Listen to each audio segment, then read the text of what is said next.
Brutal el sonidito, eso sí que es cyberpunk. Bienvenidos al podcast. Tenemos como invitado a Mala Sombra, pero ya nos dijo que quiere que nos refiramos a él como Alejandro. ¿No es así? Sí, muchas gracias. Y bueno, lo invitamos acá para que nos platicara de arte y política. Pero estábamos platicando anteriormente, antes de comenzar a grabar,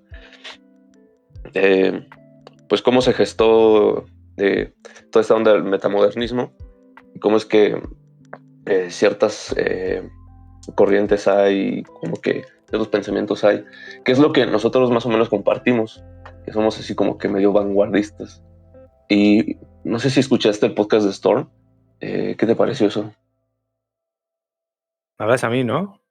Sí, no, es que como somos tres ahora. Sí, no, claro. Yo es que justo antes de empezar lo estábamos comentando y yo decía que precisamente del metamodernismo existen últimamente pues muchas informaciones, van saliendo vídeos, como tema bastante de moda, especialmente en el arte.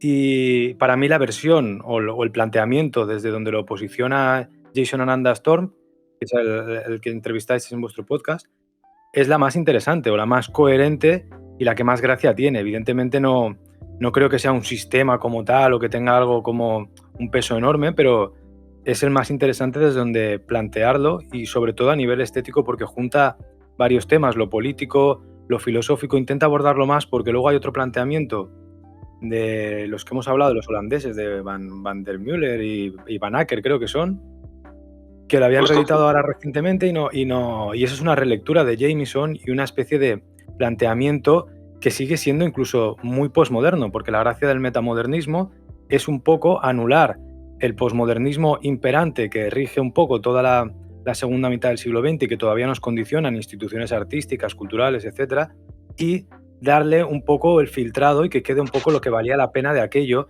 y no que solo sea un posmodernismo que mata la modernidad, que anula todo, y que es un poco ya una especie de meme casi. Sí, porque fíjate que las últimas críticas que han habido respecto al trabajo, sobre todo de Jason, de ¿Sí? Storm, que por cierto aquí está invitado en el Discord, no sé si lo viste, ahí está su usuario, está muy chistoso. No lo he visto. Sí, ahí sale como profesor Storm. Bueno, el chiste es de que salió un podcast ¿Sí? con el invitado de Rosarín, ya lo comentamos en un podcast ¿Sí? anterior. Y me pareció que las críticas que ha recibido por parte del público popular, del público de a pie, son como que muy injustas, porque hay mucho... ¿El público de a pie? Sí. O sea, perdona que te interrumpa, pero me sorprende como... O sea, el público de a pie ha logrado leerse ese libro y salir No, así obviamente no se lo leen. Vale, porque iba a decir, o sea, el libro, o sea, para la gente que tenga interés, es difícil, requiere un poco de... O sea, es un libro bastante denso. Requiere atención. En su momento cuando me lo leí, le dediqué así música, anotaciones, subrayado, Sí. todo se lo dediqué en su momento. Pero todavía tengo varias preguntas que criticarles al Storm, pero lo que voy a decir es de que el público de a pie, por lo menos el que se entera por medio de los divulgadores como nosotros, la crítica natural es la de vivir en el lado negativo, sanguine de negative, como le dice el Storm, que es siempre ser escéptico de manera dogmática. Entonces, como el sentido común postmoderno es el de ser escéptico de manera dogmática, el decir, no, seguramente como es alguien religioso, pues dice cosas supersticiosas, ¿no? O seguramente como es alguien, o seguramente como es alguien él estaba muy especializado en la religión, teología y esto, sí. O como seguramente es alguien que planea un nuevo paradigma, es decir, un nuevo fin de la historia, pues seguramente está loco o quiere vender libros porque está fashionable, ¿no?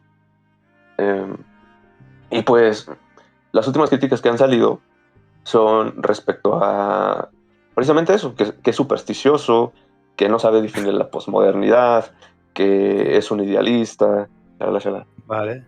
Pues no estaba al tanto de las críticas, porque, o sea, de hecho, asumía bastante que, al menos en el público hispano, no es muy conocido porque la mayoría de versiones que han llegado del metamodernismo aquí son traducciones de los otros libros, que para mí son los malos.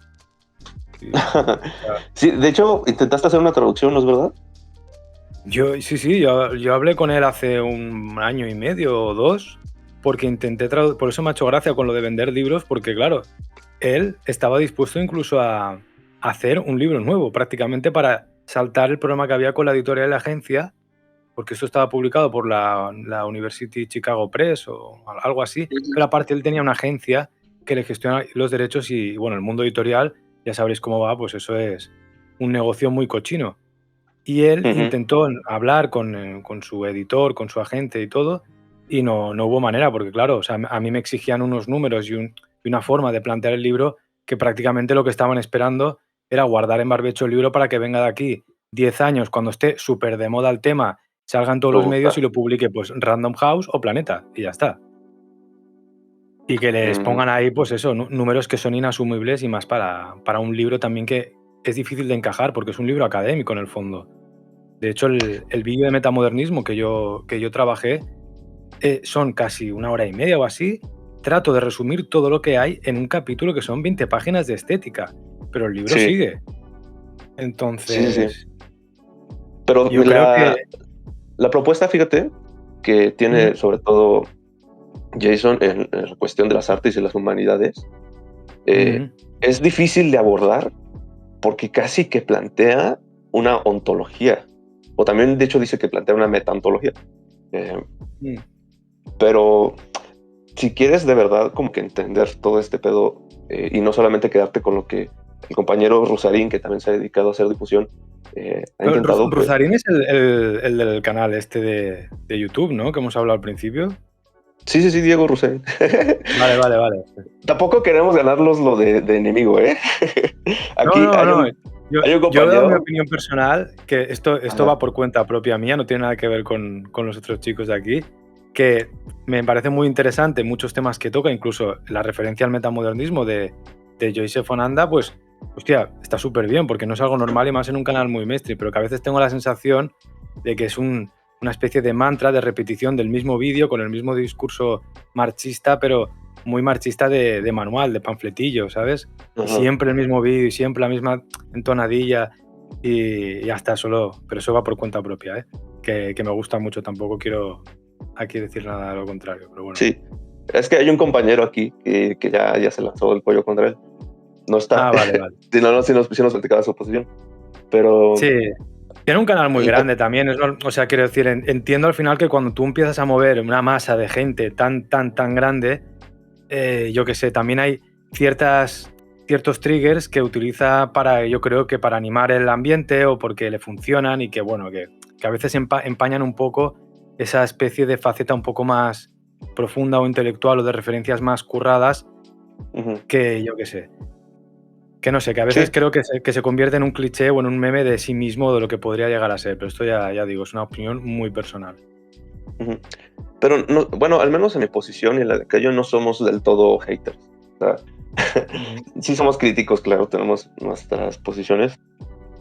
De hecho, ya lo hemos dicho, fuimos a una conversación que hubo en la UNAM con el profesor ujú. Amílcar y de invitado estaba Rusarín y estaban hablando sobre marxismo, precisamente. Vale, Y nos gustó, güey. O sea, por lo menos a mí me parece valioso el trabajo de divulgación que hace. De ver a exacto. Rusarín a ver el innombrable review, pues prefiero que vean a Rusarín, ¿sabes? Ya no sé cuál es el innombrable review. Vaya, No, me he pues perdido. no, quédate, sí, no Otro. sepas, por favor. Vale. Sí, sí. No, sí, precisamente el comentario que hago yo es un poco referente a esto, que a veces me da la impresión que por mover tantísima gente o por dejar todo tan claro, tan resumido, tan específico, se convierte como una especie de, no sé, de producto más empaquetado. Me refiero un poco más a eso, no que lo que él diga no sea interesante o que no esté de acuerdo con muchas cosas, ¿no? También me interesa esa parte que a veces trabaja de quitar un poco de lado la parte de influencia norteamericana en toda la cultura popular y tratar de acercar un poco más a ese mercado o a esa orientación más china asiática, que bueno, que porque Ujú. yo alguna vez lo he comentado, yo trabajo con una galería, o sea, en mi faceta profesional de artista trabajo con una galería que es de China, bueno, Taiwán, pero es lo mismo, la sede está en Órale. China.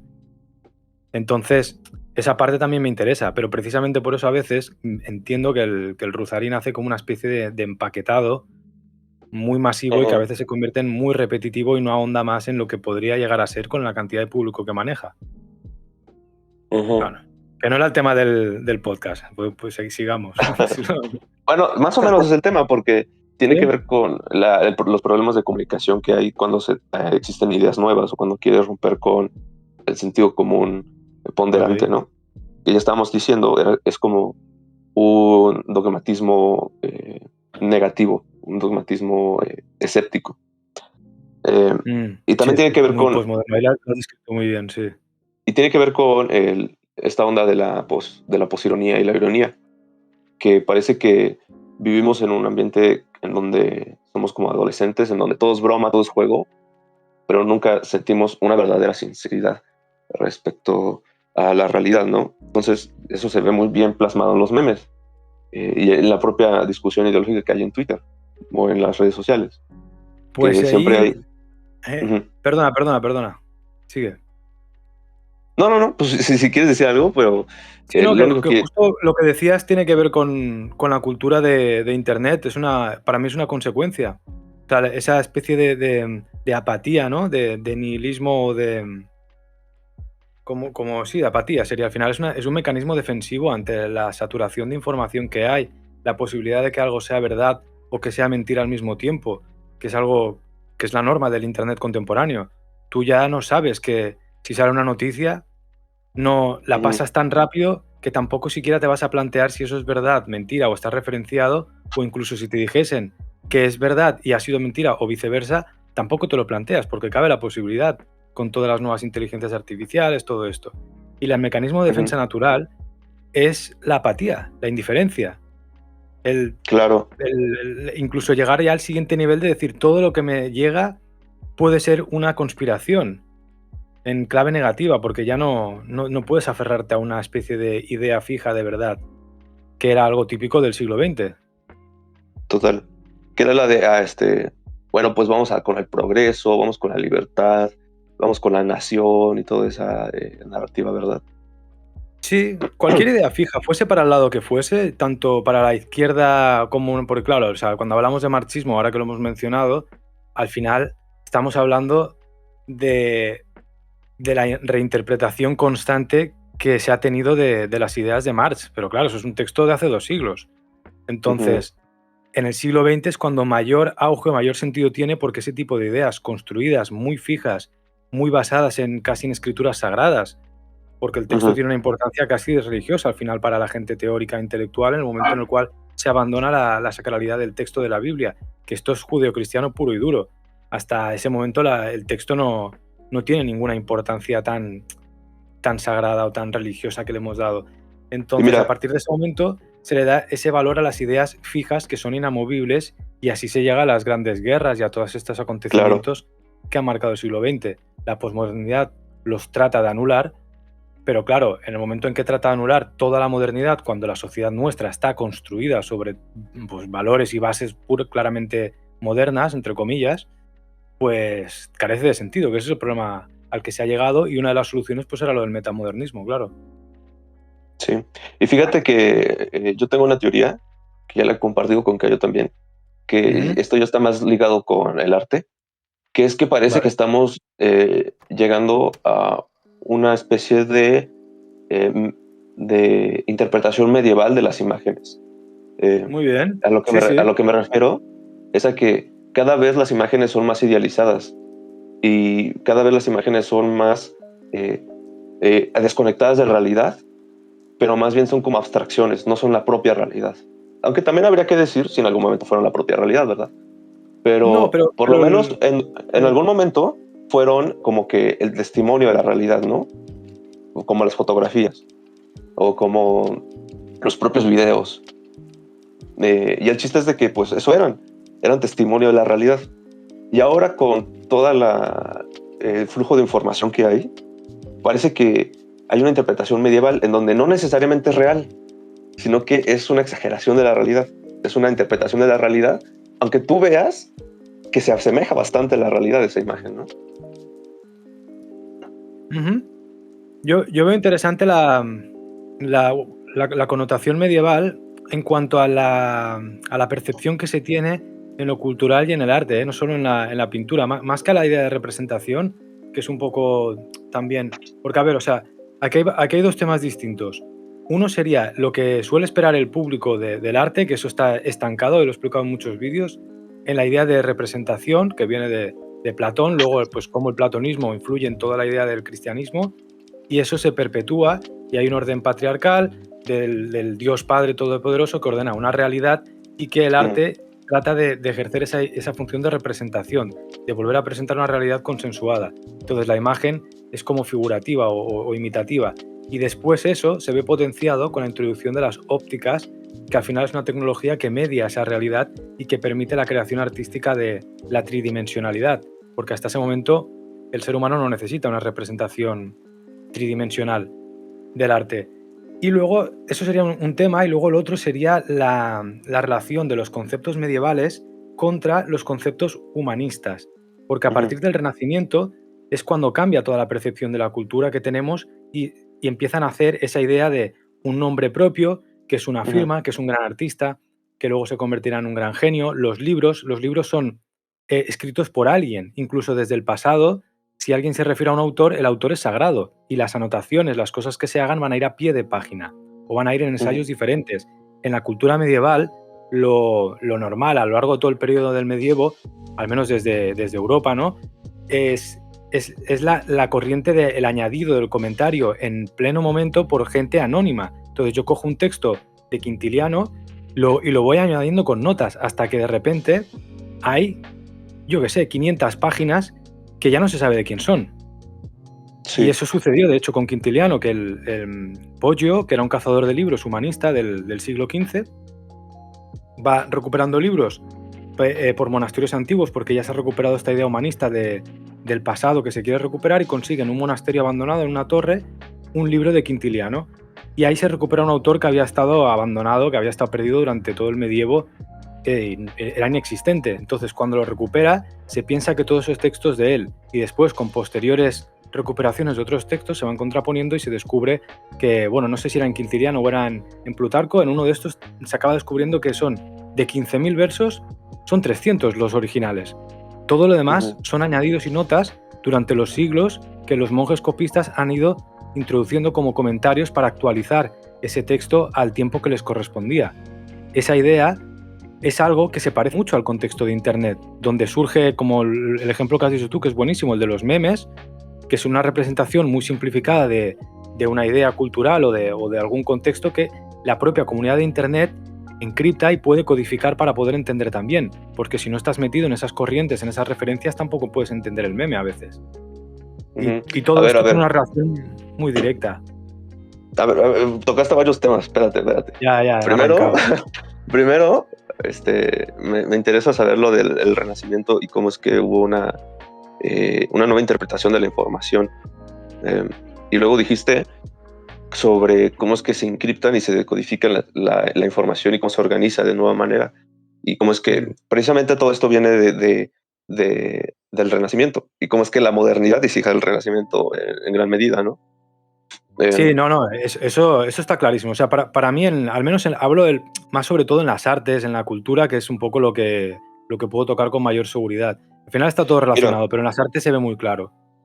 Te quiero compartir una idea que yo he estado tratando de investigar, que sería como una de mis hiperfijaciones, porque ya sabes, uno es bien vicioso con algunas cosas.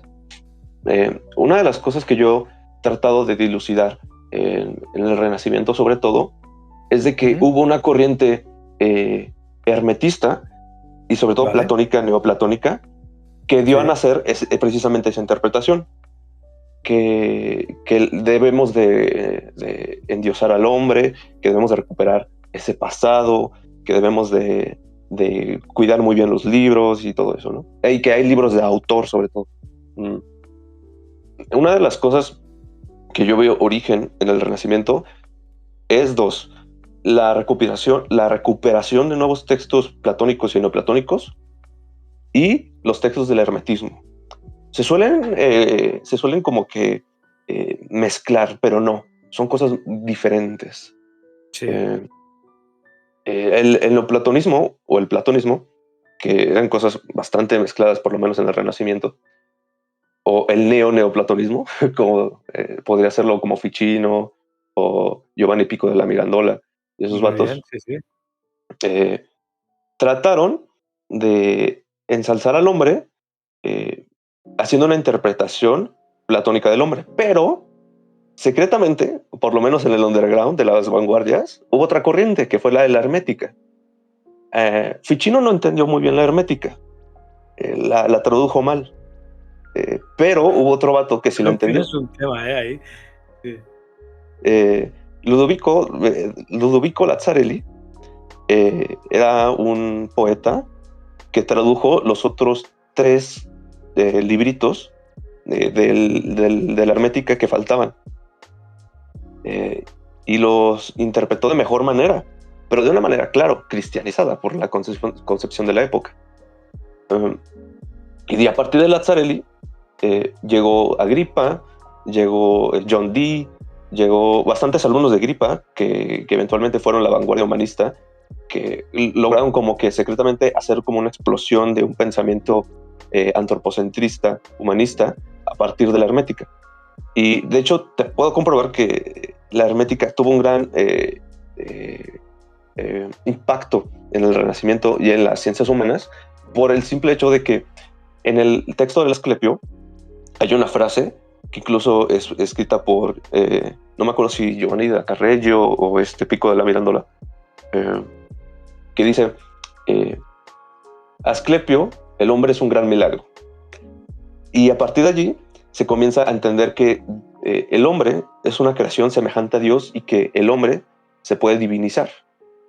Uh-huh. Y esos procesos de divinización se pueden lograr a través de la teurgia, de la magia y de todo eso, ¿no? O también a través de la religión.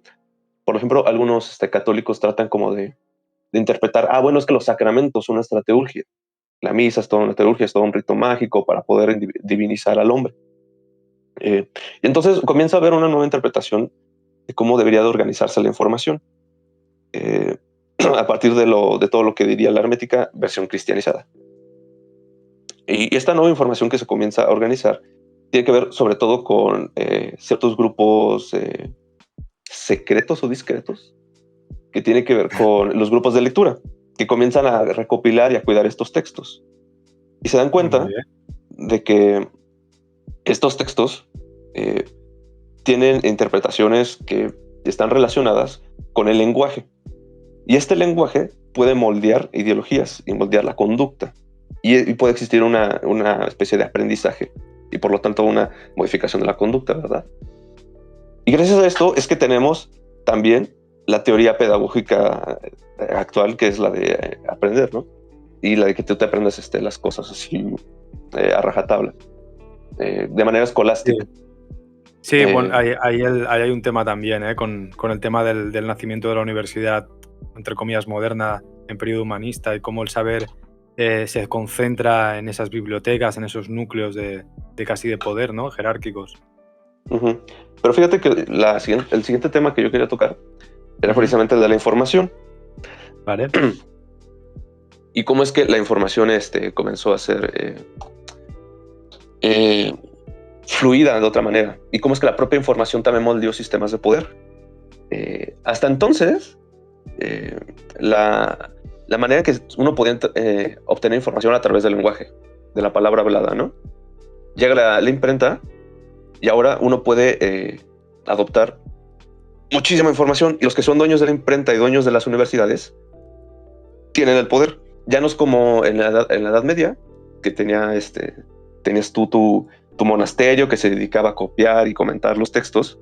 Ahora ya podías tener un montón de información con la imprenta. Pero aún así existía una disposición que yo diría que es napoleónica, que se consolidó durante la Revolución Francesa, que es la de que hay un vato hasta arriba que da órdenes, tiene sus lacayos y les da órdenes al resto de la gente, ¿no?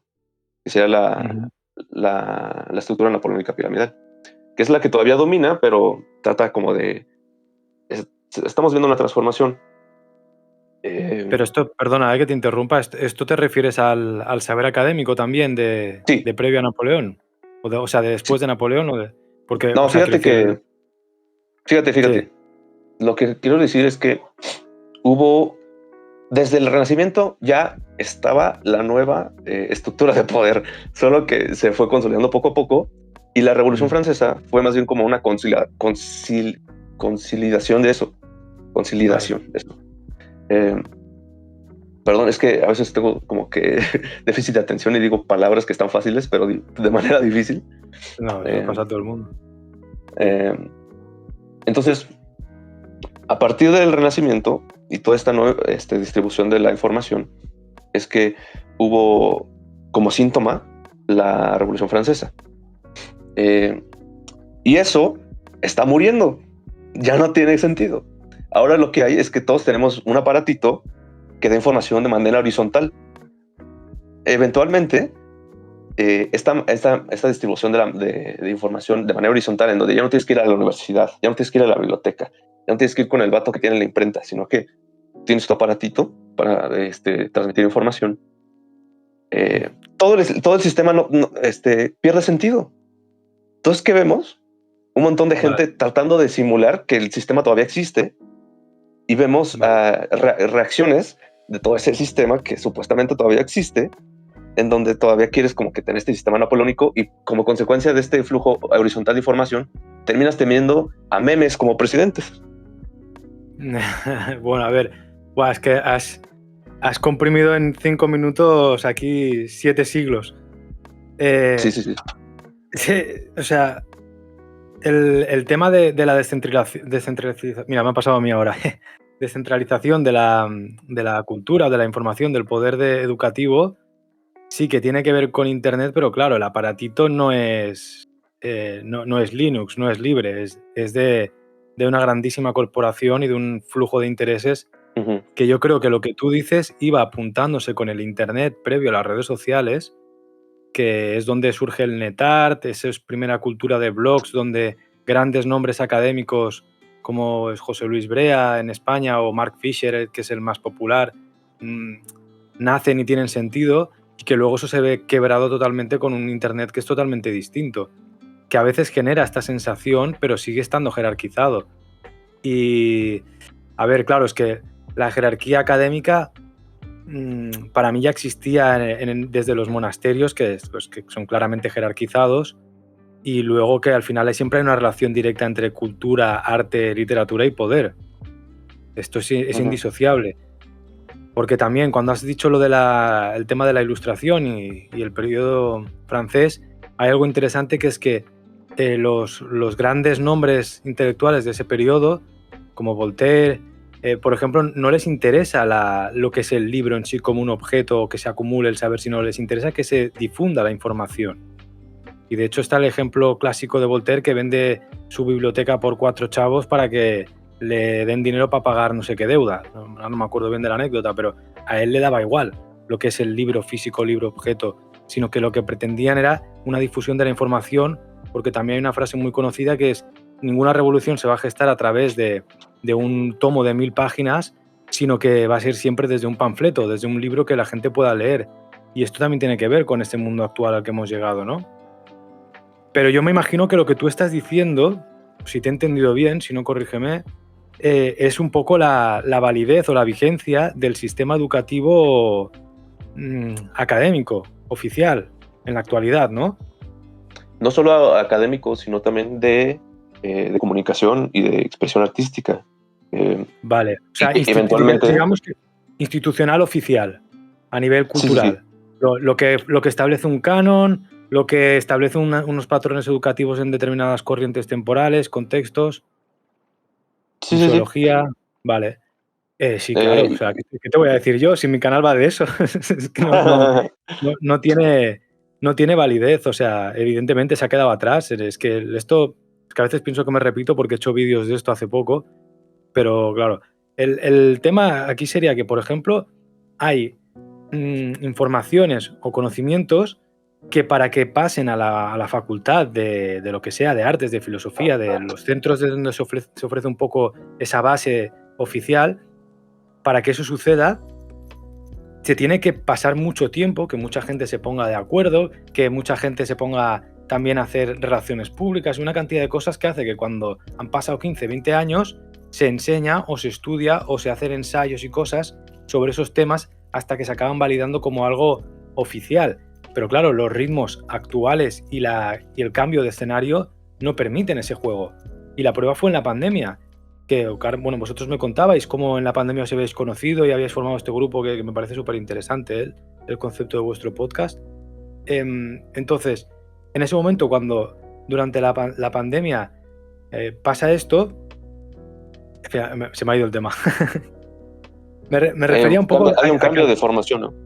Sí, exacto. Que al final es como el saber académico en sí, es el... Cuando pasa lo de la pandemia no se puede establecer un análisis en vivo que sea académico, normal o papers de ese tema, porque a veces exige un paso del tiempo y la publicación de un libro, ¿cómo se da? Pues tiene que ir a un corrector, tiene que ir a una editorial, una distribución, luego aunque solo dure 3 meses en una estantería, para que se publique ese libro desde que se ha escrito un ensayo, pasan a lo mejor 1 año o 2, y 1 año ya es una locura y se ve a día de hoy que se editan libros sin corregir directamente por grandísimas editoriales de prestigio.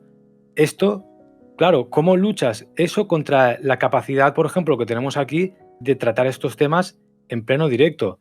Estamos sacrificando, es verdad, cierta profundidad, entre comillas, de los temas, porque hasta ahora lo normal es que alguien que se dedica al saber oficial y que es muy respetado, muy intelectual, coge un tema y lo explota y lo explora hasta el final.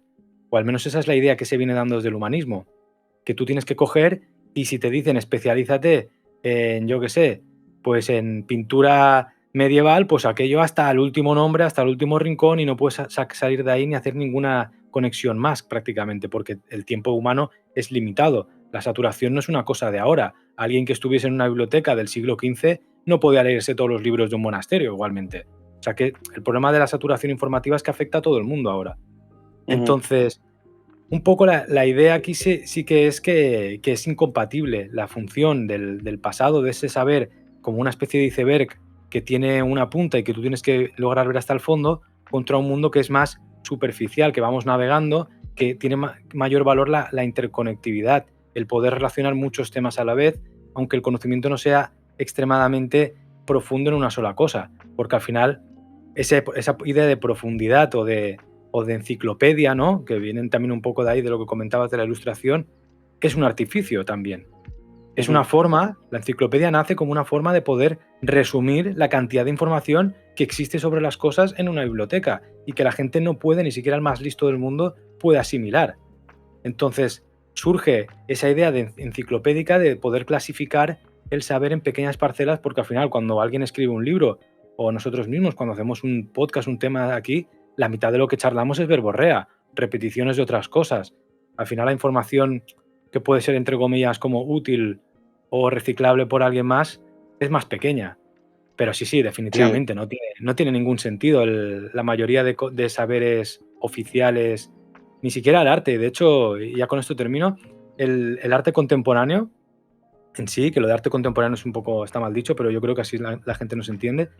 El arte contemporáneo buscaba, desde las vanguardias y desde después con el posmodernismo, juntar la vida cotidiana con el arte, ¿no? Toda la idea del pop art al final es un poco el resumen de decir, todo el arte puede estar insertado dentro de la vida. Eso no ha pasado por culpa del arte, eso ha pasado por culpa de Internet, que está en manos de unas empresas con otros intereses que no tienen nada que ver con lo artístico. Y lo que ha hecho el arte contemporáneo oficial es reaccionar ante esa especie de robo, porque el sueño húmedo del arte durante un siglo que ha sido que el arte permee por todas partes, que atraviese la sociedad, pero de verdad, se ha sido realizado, materializado por otro universo que no tiene nada que ver con el arte. Entonces el arte se ha convertido a veces en una especie de torre de marfil que cogen y hacen como rituales secretos entre 4 que se dan palmaditas en la espalda y luego por otra parte se han convertido los museos en atracciones turísticas. Pero fíjate, yo quiero decir algo respecto a cómo es que precisamente las vanguardias terminaron desvirtuándose y cómo es que todo esta concepción como que subversiva que sobre todo popularizó ¿cómo se llama el que hizo el urinario? Duchamp. Ese. se comenzó a desvirtuar todo eso porque precisamente comenzaron a ser cómplices del propio sistema. Entonces tú tienes a artistas como el Jeff Koons, que lo traen por aquí, por allá, por las galerías, pero lo que hace es súper insípido, pero es parte de esa simulación de decir, no, es que aquí todavía todo funciona de la misma manera, pero cuando en realidad la cultura ya no fluye así. Ya mucha gente ni siquiera le interesa lo que pasa en las grandes galerías. No, es claro, aquí yo pondría más como ejemplo a Mauricio Catalán, porque Jeff Koons, quizá el trabajo de Jeff Koons tiene que ver directamente con el mercado del arte. Igual que Damien Hirst, toda esta serie de artistas muy populares, su trabajo ya no tiene una relación de chiste intelectual como había en Duchamp. Claro, también yo siempre recalco que es muy importante entender el contexto en el cual se hace el arte, porque Duchamp pasa hace 100 años y cuando pasa tiene un sentido muy grande. En el momento en el cual no se supera esa conversación es cuando se queda estancado eso y la gente desconecta, porque al final el arte tampoco ha sabido explicarse y esto es lo que ha acabado pasando, que en la actualidad todo el mundo que nosotros vivimos de Internet tiene que ver con lo artístico. Está hecho de imágenes, de estética, del propio móvil, es un videojuego con colorines y con cosas artísticas. Lo que pasa es que se le ha quitado toda la capa de discurso filosófico, de gran religión, y ha quedado como al servicio de la tecnología de grandes plataformas.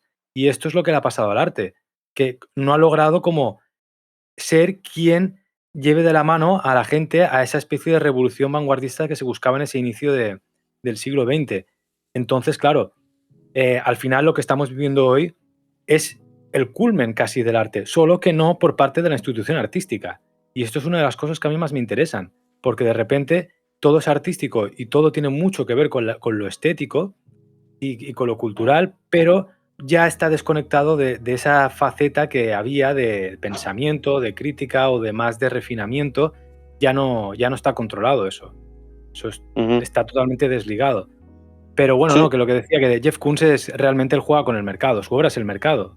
Él era publicista, era broker, o sea, que como hay que mirarlo, no es como un artista como Duchamp, porque no, él no juega a eso siquiera.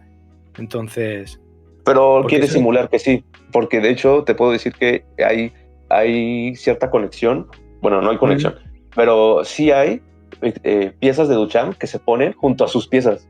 No sé, bueno, una vez claro, fui al pero es que museo la aquí en museística México. ya... Sí, Ajá. perdona.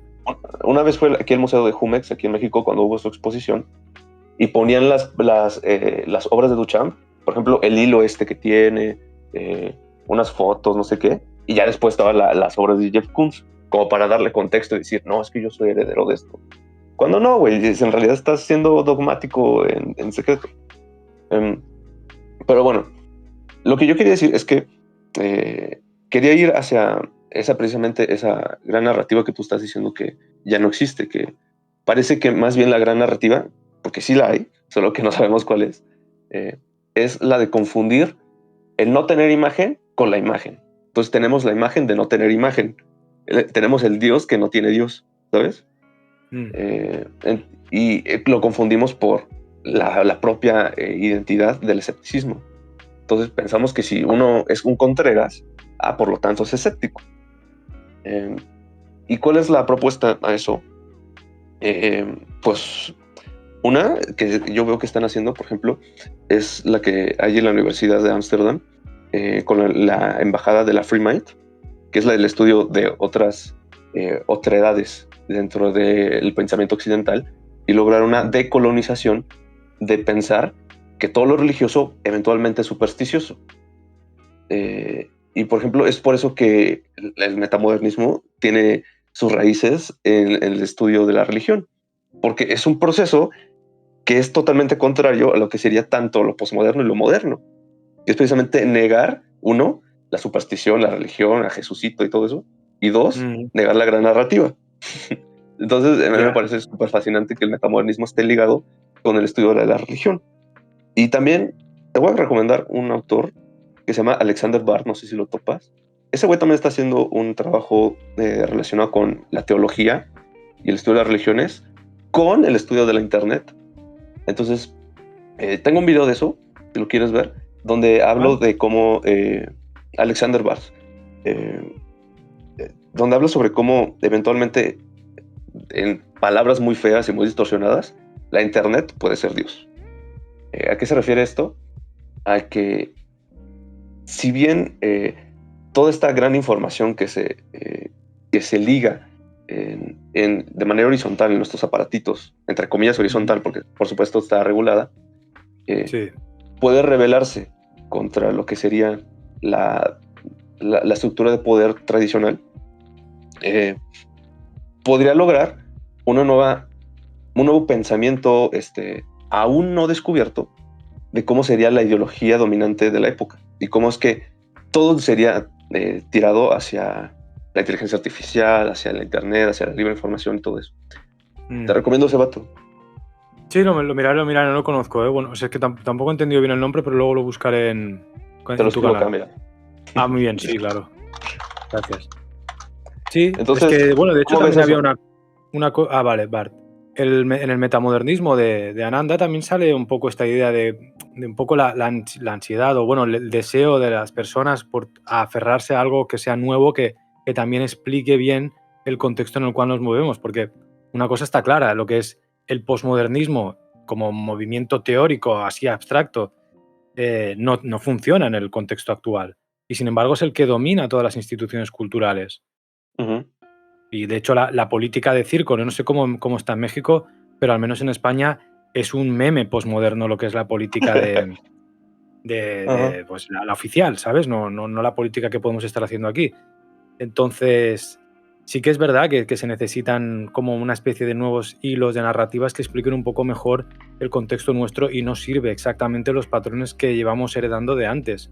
Y esta idea también está en lo que hablábamos, porque hay algo interesante que es cuando nosotros estudiamos en las universidades o en los contextos académicos así intelectuales, en realidad lo que estamos haciendo muchas veces es coger la visión o el orden que le quería dar alguien muerto hace un montón de años, que ha dejado un libro y ha sido idolatrado por un montón de seguidores, y estamos intentando reconstruir esa visión del mundo como adorándolo, ¿sabes?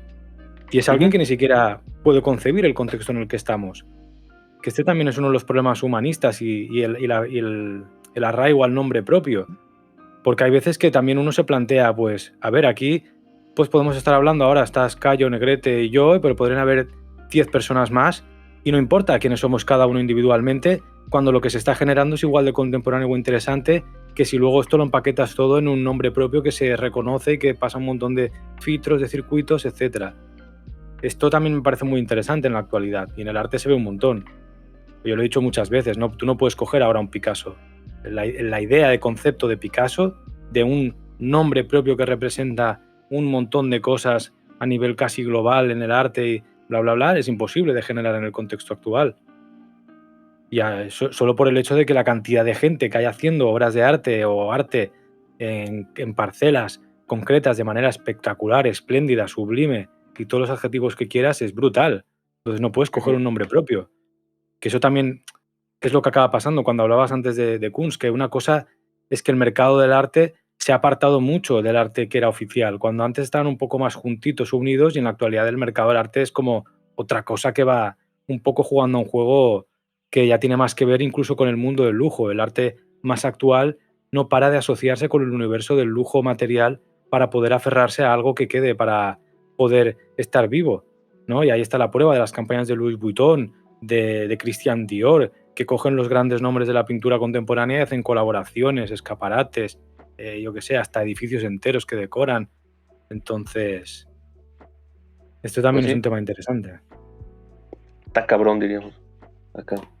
Mira, yo te puedo decir que por lo menos la política aquí en México ¿Mm? definitivamente está viviendo una transición en, en el orden de poderes, Sí, pero como dice nuestro pejecito, es un elefante reumático, con mucho reuma.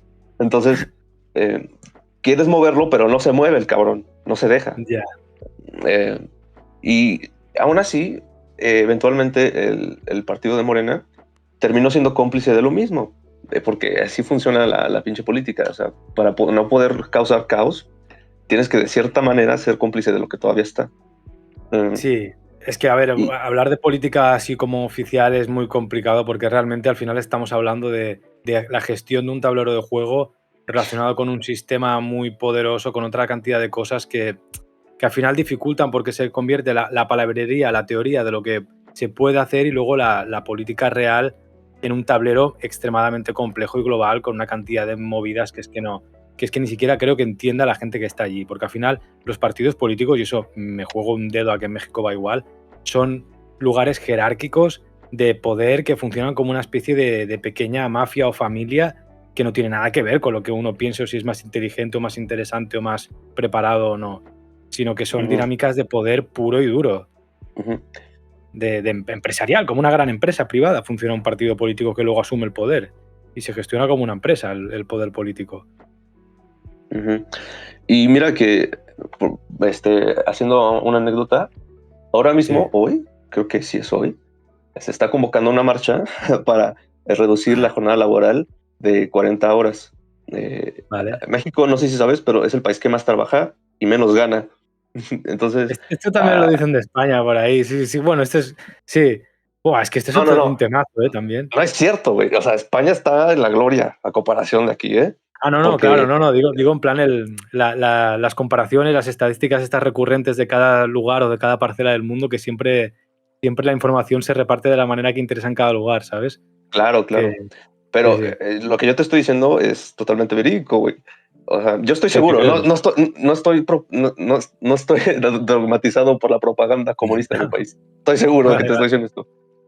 Porque, o sea, nadie trabaja 8 horas y tiene 2 semanas de vacaciones nada más, como México, y ningún otro país es tan mal pagado como México. Y entonces, ahorita mismo se está convocando a esa marcha. Y lo que quiere decir era que los procesos de transformación no van a suceder dentro de las propias instituciones, güey. No van a suceder dentro diciéndole al vato, oye, por favor, cambia de opinión. ¿Qué va? No, está claro.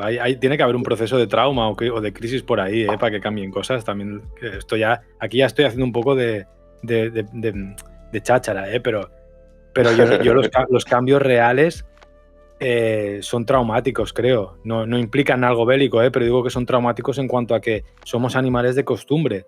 Y de hecho la prueba está en que nosotros podemos vivir en una realidad que da igual si es euclidiana o que si es con las teorías de Einstein. Para nosotros nos da igual. Mientras aquello funcione y se diga que esto es realidad, nosotros seguimos para adelante. Porque al final tú te levantas y es como lo que un poco cuando comentamos al principio de Ruzarín y el marxismo y tal, yo puedo tener ideas colectivas de izquierdas, pero al final yo cuando me levanto en mi vida diaria, más allá del trabajo intelectual, busco una comodidad orgánica que es natural en todo el mundo. Y cambiar ese sistema de esa manera exige una complicidad entre tantísima gente a nivel global que, claro, uno solo levantándose a reciclar, el chiste no funciona, ¿no? Y ahí está la broma del reciclaje, por lo menos aquí, que está gestionado por empresas privadas. Y bueno, eso es que lo de aquí es un cachondeo, lo del reciclaje y todo esto, ¿no? O que tú recicles 30 plásticos y al día siguiente vayas a un supermercado y cada banano y cada mandarina esté envuelta en 3 kilos de plástico. ¿Sabes? O sea que hay cambios que son estructurales, que son muy bestias, que no van a cambiar por una voluntad colectiva organizada como si esto fuese V de Vendetta y estas cosas.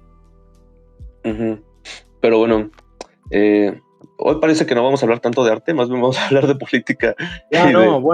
No quería hablar de política. Bueno, de hecho es un tema que es como... me resulta siempre un poco...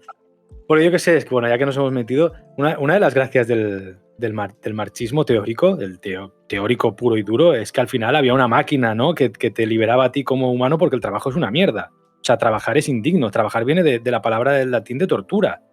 Entonces, también en la sociedad liberal típica, yankee, que es la que nos hemos comido todos a nivel cultural por la dominación cultural norteamericana, es que si tú trabajas mucho consigues el éxito social y vital, pero trabajar es una condena.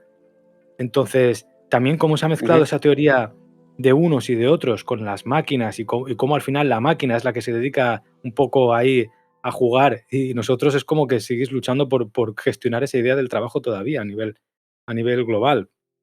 Toda esta serie de temas son muy interesantes en el mundo actual. O las rentas estas básicas que quieren ofrecer, que al final no sabes bien si aquello va a ser algo emancipador o si realmente es un yugo añadido que te convierte ya directamente en un esclavo de quien te da de comer. Todos estos temas son muy interesantes. Sí, y mira que aquí es donde está la mayor brecha generacional. y es que aún nuestros padres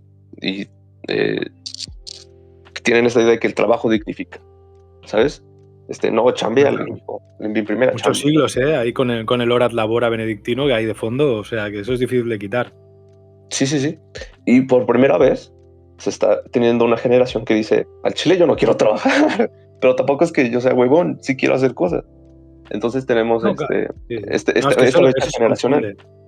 Eso no hay que confundirlo, eso no hay que confundirlo, porque la gente entiende que, o sea, a ver, quiero decir, yo cuando estaba trabajando en una tienda, estar cada día en una tienda encerrado 9 horas hasta 7 días a la semana menos el domingo, no es producir Ujú. nada, ni es aportar nada al mundo, ni es ni siquiera algo digno de nada. O sea, estás pasando el tiempo encerrado en una tienda, literalmente a la espera de que entre alguien, y tampoco puedes hacer mucha cosa más.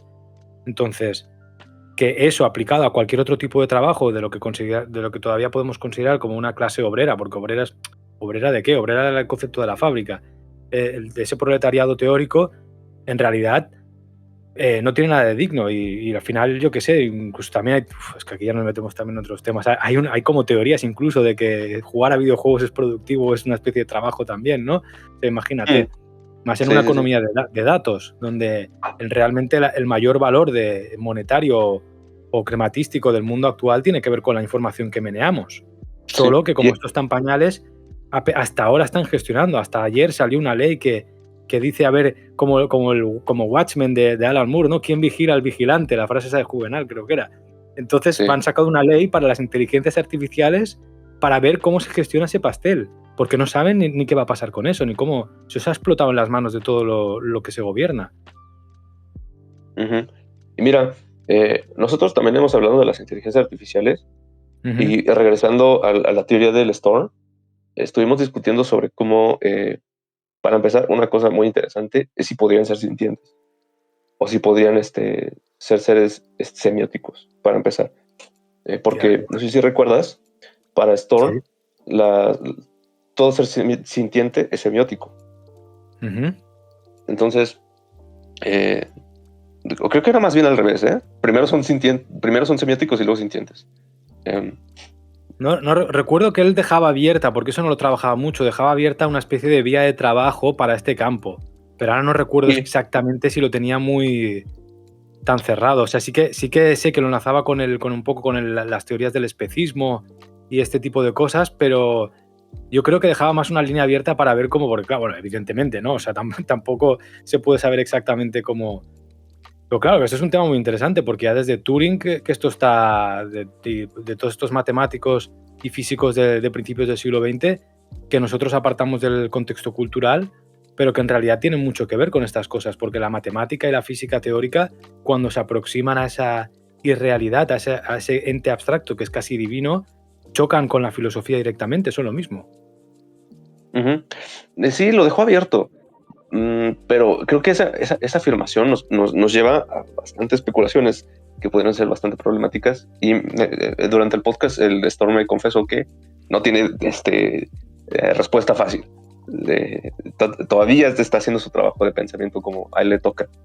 Bueno, normal, Eh, imagínate si la tuviese, ¿no? O sea, si en un año lo de la inteligencia artificial ha sido, o sea, a este nivel, ha sido en un año, porque hasta entonces era una cosa teórica que se lleva trabajando un siglo, eso es verdad, pero la posibilidad material, claro, o sea, está cuando von Neumann, que es el padre de la cibernética, de los ordenadores actuales, todo viene de John von Neumann. Él, en el MANIAC, en el ordenador que crean en esta universidad, con el otro, no me acuerdo, que dejaron pasar una vez, había uno, que es el que le roba un poco esta idea, que estaba tratando de generar mundos simulados y generar esa idea divina de la vida a través de la informática, todo con un ordenador que iba con tarjetas de un telar prácticamente. O sea, que eso no Ujú. sería ni la tecla de aquí, de nuestro PC. Entonces, todo esto se lleva trabajando a nivel teórico o a nivel filosófico mucho tiempo, pero esa explosividad material que hace accesible a que cualquier persona del mundo coja y ponga 3 prompts y le salga una imagen generada por inteligencia artificial, eso tiene un año. Es que yo creo ni que cuando acabó Storm el libro no lo tenía ni planteado. Sí, sí, sí. Hasta se siente como más tiempo para mí. Eh, pero ¿qué te digo, güey? Eventualmente yo estoy seguro que, bueno, a ver, te voy a preguntar algo. ¿Eres camarada de hacer realidad el basilisco de Rocco, sí o no? ¿Cómo? ¿Eres un camarada que quiere hacer realidad el basilisco de Rocco? ¿Eso qué es? Aquí me has matado.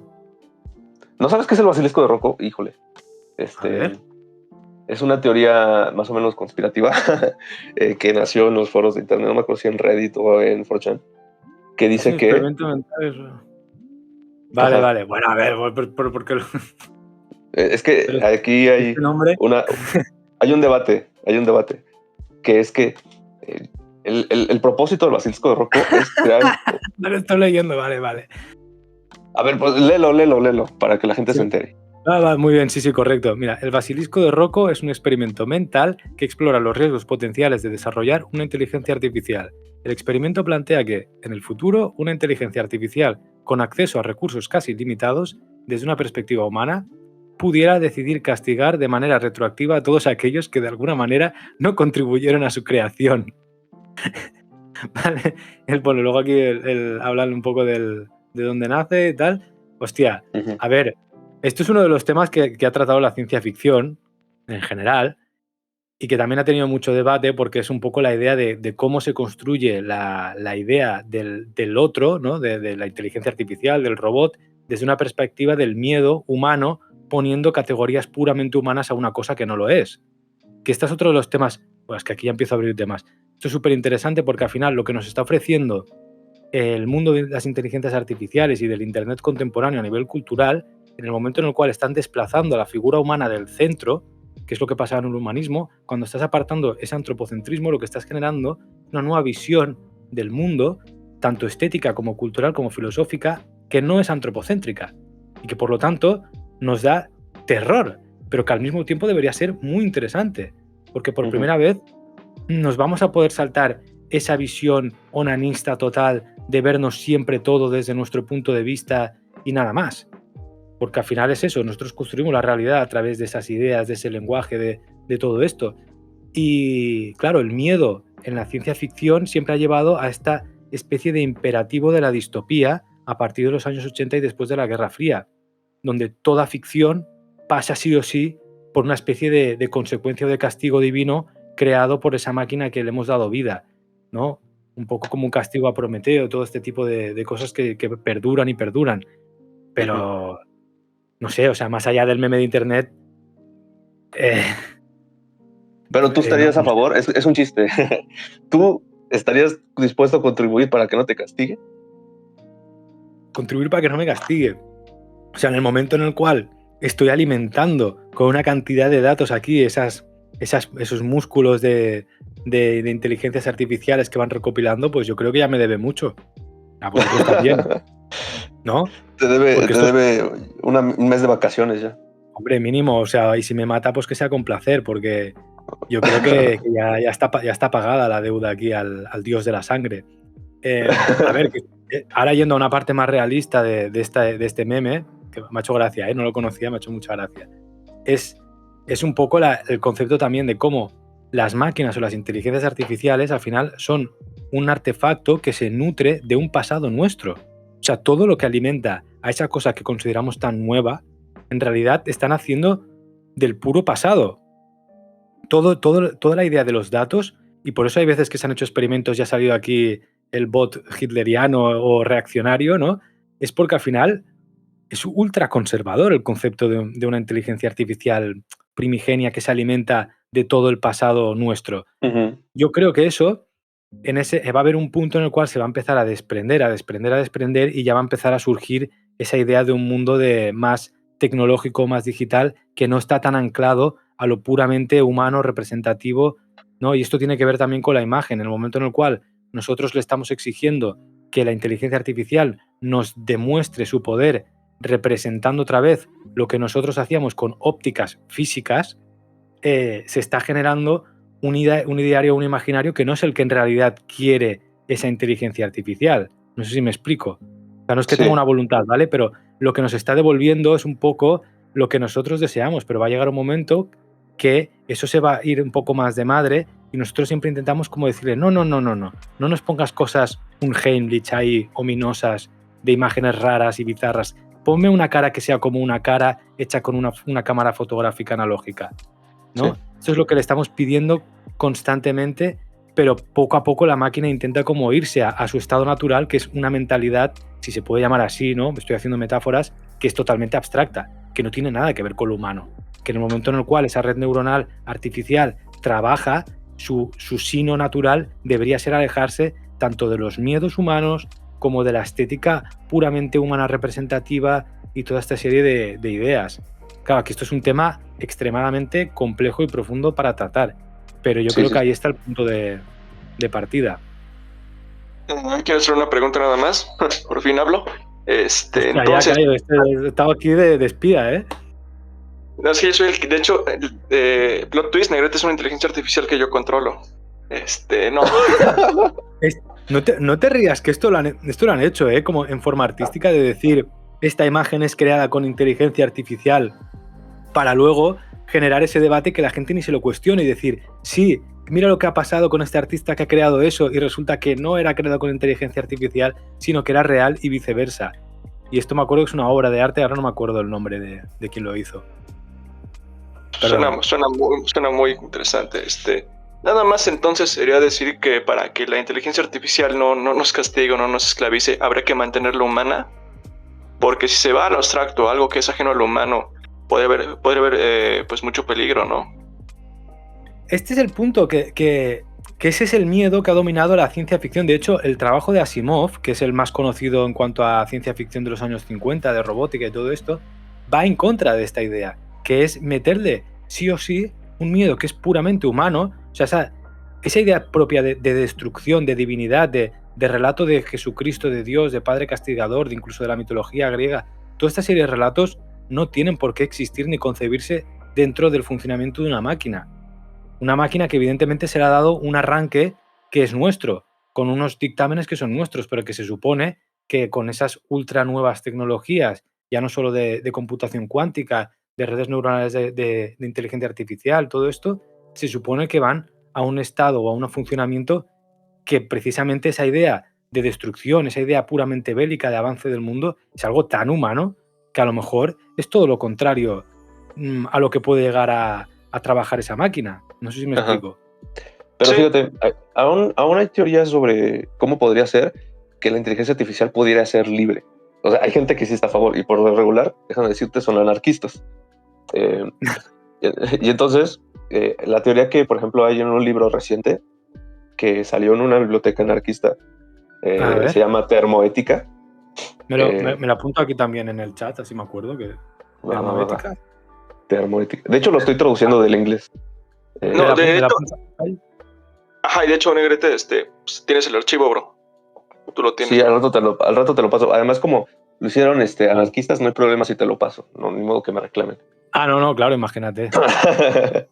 Sí, no, oye, que lo del derecho el derecho de propiedad intelectual, yo creo que es lo que hace, es una paradoja y un asesino de la cultura en sí. O sea, que luego yo soy el primero que no quiero que me roben nada, a lo mejor, ¿no? Pero que en sí, como a nivel teórico, la propiedad intelectual es nefasta. Y eso es precisamente... y eso es precisamente lo que propone el libro de Termoética, que es que tal vez sí deberíamos dejar que la máquina sea libre, güey. Porque lo que puede pasar es que el control ideológico que hay alrededor de esa máquina, que sería como nuestro esclavo, podría generar ídolos. Entonces, como nuestra intención es la de dominar, es decir, la de contener contener un poder creativo, que es como lo llama él, hay dos cosas, poder creativo y poder estagnado, o poder estancado. Yo prefiero decirle estagnado porque como no sé qué opinas, tú que eres traductor.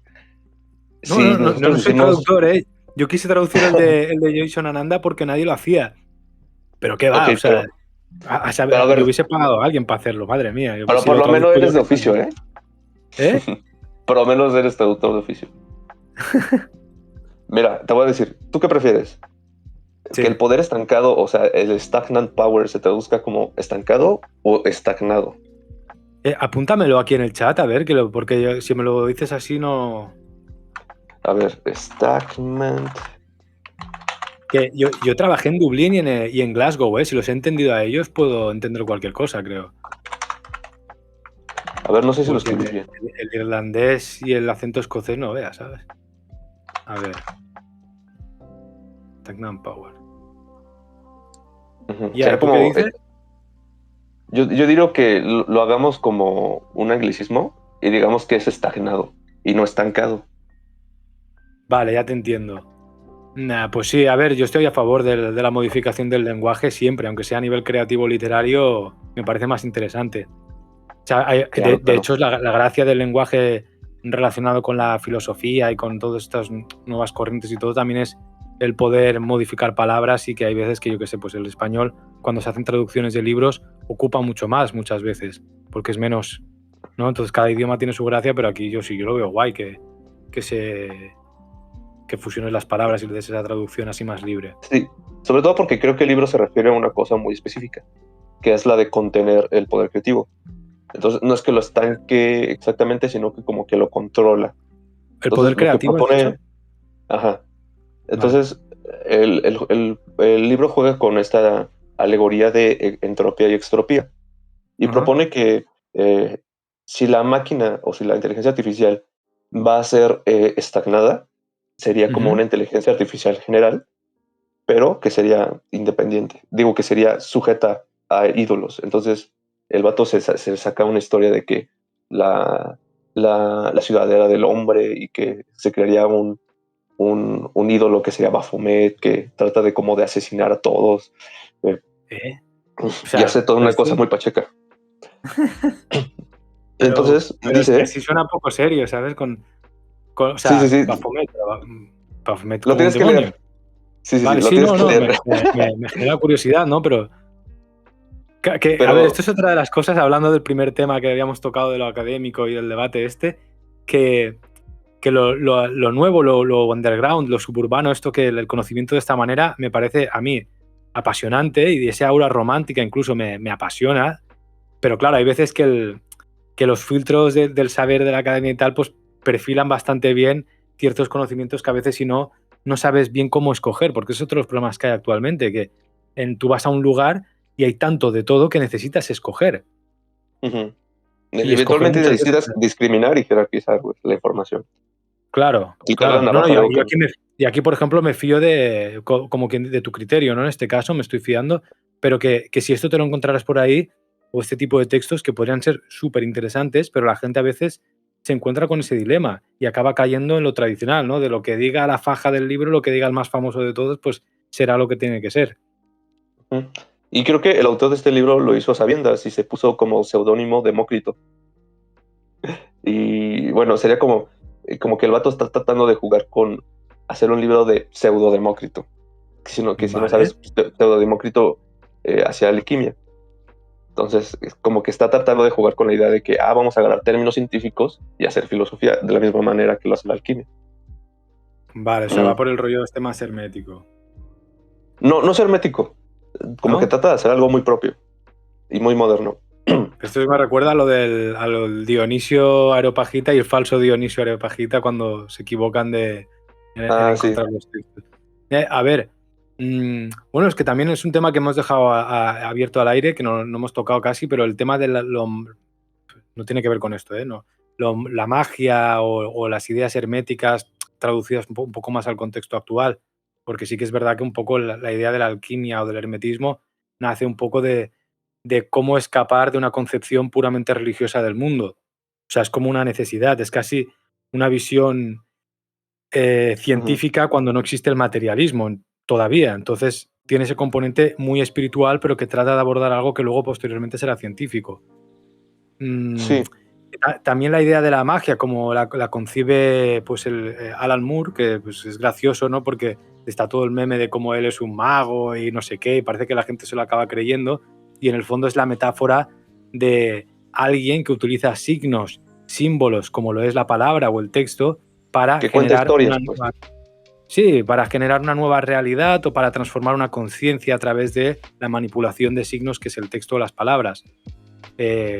O con el propio arte, y luego también la relación entre brujería y cibernética que se establecía con Fisher un poco y con otros autores, ¿no? Pero que que él lo explica muy bien, de cómo la idea de brujería relacionado con lo nuevo y lo cibernético o la magia están muy intrínsecas, porque en el momento en el cual yo a través del texto o de estas nuevas realidades virtuales puedo transformar el mundo o incluso el oráculo de Delfos pasado a Google, es exactamente lo mismo y hay una metáfora muy clara.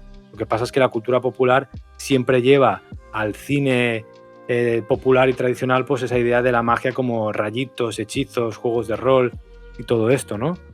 Sí. Hacer limitar cosas. Y eso. ¿Dime?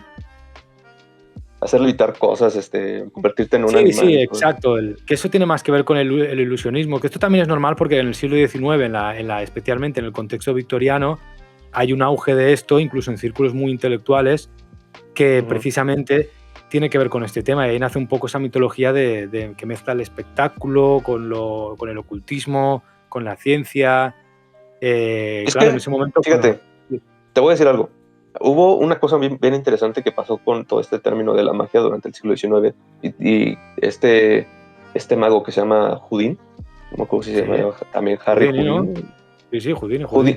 Houdini no. Houdin. Ah, vale. Digo yo, pero Houdin es el escapista, no. Hay otro. Que de hecho Houdini se llama en honor a Houdin, a ese mago. Y este mago básicamente es el padre de la magia moderna, entendida como ilusionismo. Y ese vato lo que hizo fue, existe toda esta magia, pero como que tratan de adornarlo con trucos para poder estafar a la gente, que era algo que lastimosamente sí sucedía. Muchos alquimistas sí trataron de estafar a la gente, por ejemplo, vendiendo plomo como si fuera plata, porque de hecho el plomo se puede blanquear y lo puedes vender como si fuera plata. Y eso es lo que hacían varios alquimistas. Entonces dijo Houdin, bueno, voy a tomar todos los trucos que hay y los voy a presentar como espectáculo. Y él dio a nacer lo que sería el ilusionismo moderno. Hasta entonces era algo confundido con las acrobacias, es decir, con los juglares y algo confundido con las estafas.